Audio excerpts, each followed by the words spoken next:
हमारा टॉपिक है intercostal nerves का। सबसे पहले हम देख लेते हैं कि इंटरकोस्टल स्पेस क्या होती है। दो रिब्स के दरमियान वाली स्पेस को हम जो है वो इंटरकोस्टल स्पेस कहते हैं। इंटरकोस्टल स्पेस के डिफरेंट कंटेंट्स होते हैं, यानी डिफरेंट चीज़ें इसमें मौजूद होती हैं, जैसे कि मसल्स होते हैं, वेन होती है, आर्टरी होती है और नर्व होती है। जो मसल्स होते हैं वो होते हैं external intercostal muscle, internal intercostal muscle और इनर मोस्ट इंटरकोस्टल मसल। सबसे बाहर वाला एक्सटर्नल, फिर इंटरनल, फिर इनर मोस्ट।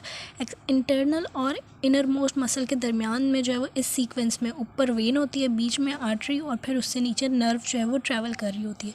अगर हम ओरिजिन इंसर्शन देखें इन मसल्स की, तो ये सारे मसल्स जो हैं वो ऑरिजिनेट करते हैं अपने से ऊपर वाले रिब के लोअर पोर्शन से और जाके इंसर्ट हो जाते हैं अपने से नीचे वाले रिब के ऊपर वाले जो है वो पोर्शन पे।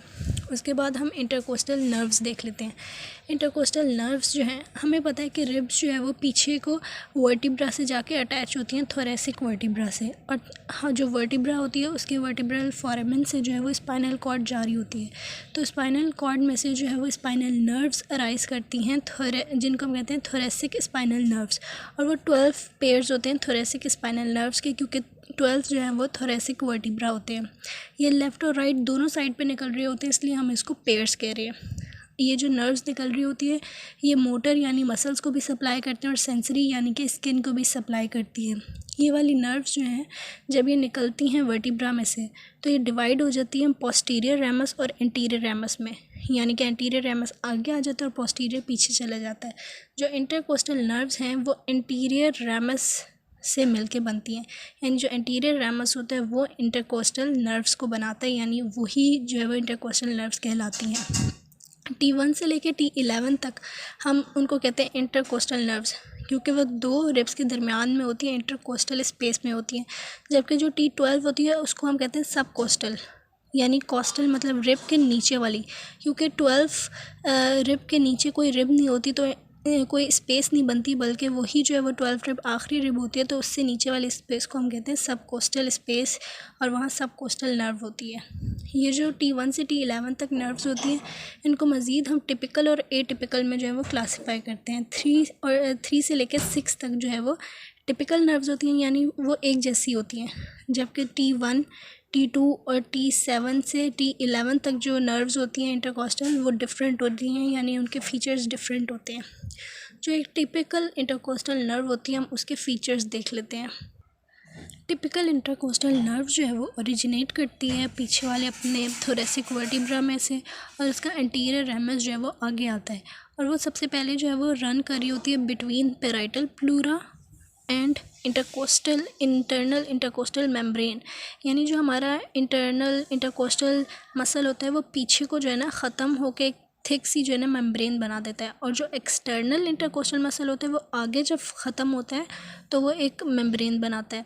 तो जो पीछे वाली मेम्ब्रेन होती है इंटरनल इंटरकोस्टल की, उसके और पेराइटल प्लूरा के दरमियान में जो है वो हमारी इंटरकोस्टल नर्व ट्रैवल कर रही होती है। फिर जब वो रिब के एंगल पे पहुंचती है, जहाँ पे रिब एक टर्न लेती है, उस एंगल पे जो है वो फिर दरमियान में आ जाती है इंटरनल और इनर मोस्ट इंटरकोस्टल मसल के दरमियान में।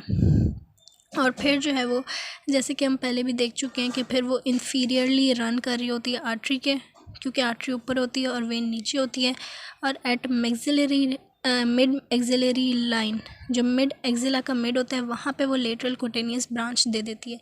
अब हम इसकी ब्रांचेस देख लेते हैं।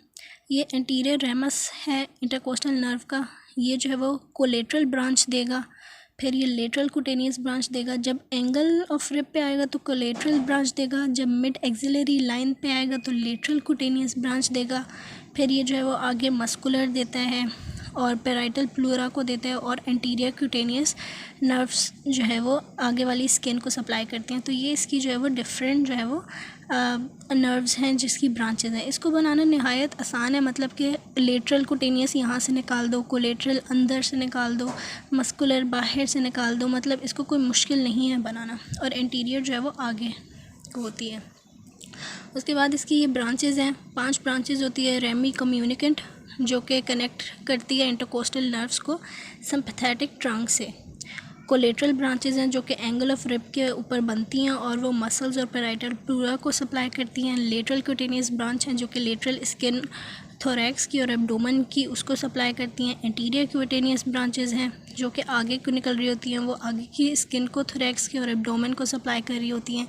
मस्कुलर ब्रांचेस जो हैं वो मसल्स को सप्लाई कर रही होती हैं, जैसे इंटरकोस्टल मसल, सब कोस्टल, ट्रांसवर्स थोरेसिक, लेवेटर कॉस्ट्रम और सीरेटर पोस्टीरियर, इन मसल्स को सप्लाई कर रही होती है।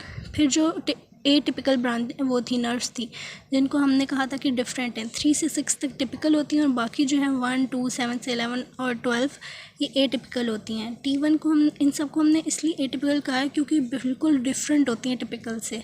T1 जो है वो कोई लेटरल कुटेनियस ये वाली ब्रांचेस नहीं देता, ये सिर्फ 2 ब्रांचेस देता है। सुपीरियर ब्रांच जो है वो ब्रेकियल प्लेक्सिस से जाके कनेक्ट हो जाती है और जो इन्फीरियर ब्रांच होती है वो इंटरकोस्टल नर्व बन जाती है। T2 जो है वो सिर्फ एक लार्ज जो है वो लेटरल कुटेनियस ब्रांच देते हैं, जिसको हम कहते हैं इंटरकोस्टोब्रेकियल नर्व, जो कि एक्सिला और आर्म को सप्लाई करती है।